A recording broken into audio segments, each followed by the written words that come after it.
Overall, you pleased tonight? How did you play? I was happy with how we played. I would say, the first 20 of the first half and the entire second half. I think, we did very well in the second half and created chances. I mean, Elena, obviously she got hurt, but she had a great scoring opportunity, and I feel bad for her it didn't go in. We came out in the overtime, and we had some good chances there on the back post to put the ball in. They're a tough defensive team, and they stuck together, and they did well tonight defensively. Arguably the two best teams in the conference there, opening up the season. Yeah, it's early. I mean, you never know. It's a long season in this conference. As I've said before, this conference is one of the toughest in Illinois, in my opinion. Yeah. They're only going to get better, and we're only going to get better, so we'll see what happens.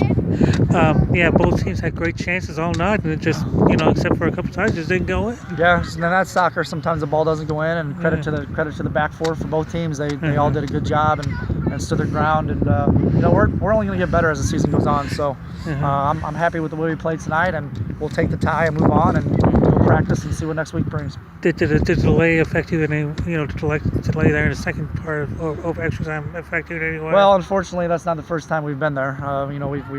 We had to deal with that at the state tournament as well, with the playing getting injured and come back and find our focus and competing again, and that's unfortunately it's part of the game too. And I thought we did well. I mean, we created chances in that last 8 minutes after the injury. We still pressed and went to the net. So I was happy with how we came out after that. Overall, both sides not a bad match. Yeah, both teams. Edwardsville's a great team, and they're only going to get better as the season goes on. Same with us, and we play each other early, and we're still trying to find ourselves a little bit. But it was a fun night of soccer to watch. Did do you think the conditions might affect it here in any way? I don't think so. I mean, it was windy for both teams, but equally as bad. It was blowing straight across, and the turf got a little slick there towards the end of the second half with the drizzle coming down, but both teams had to deal with it.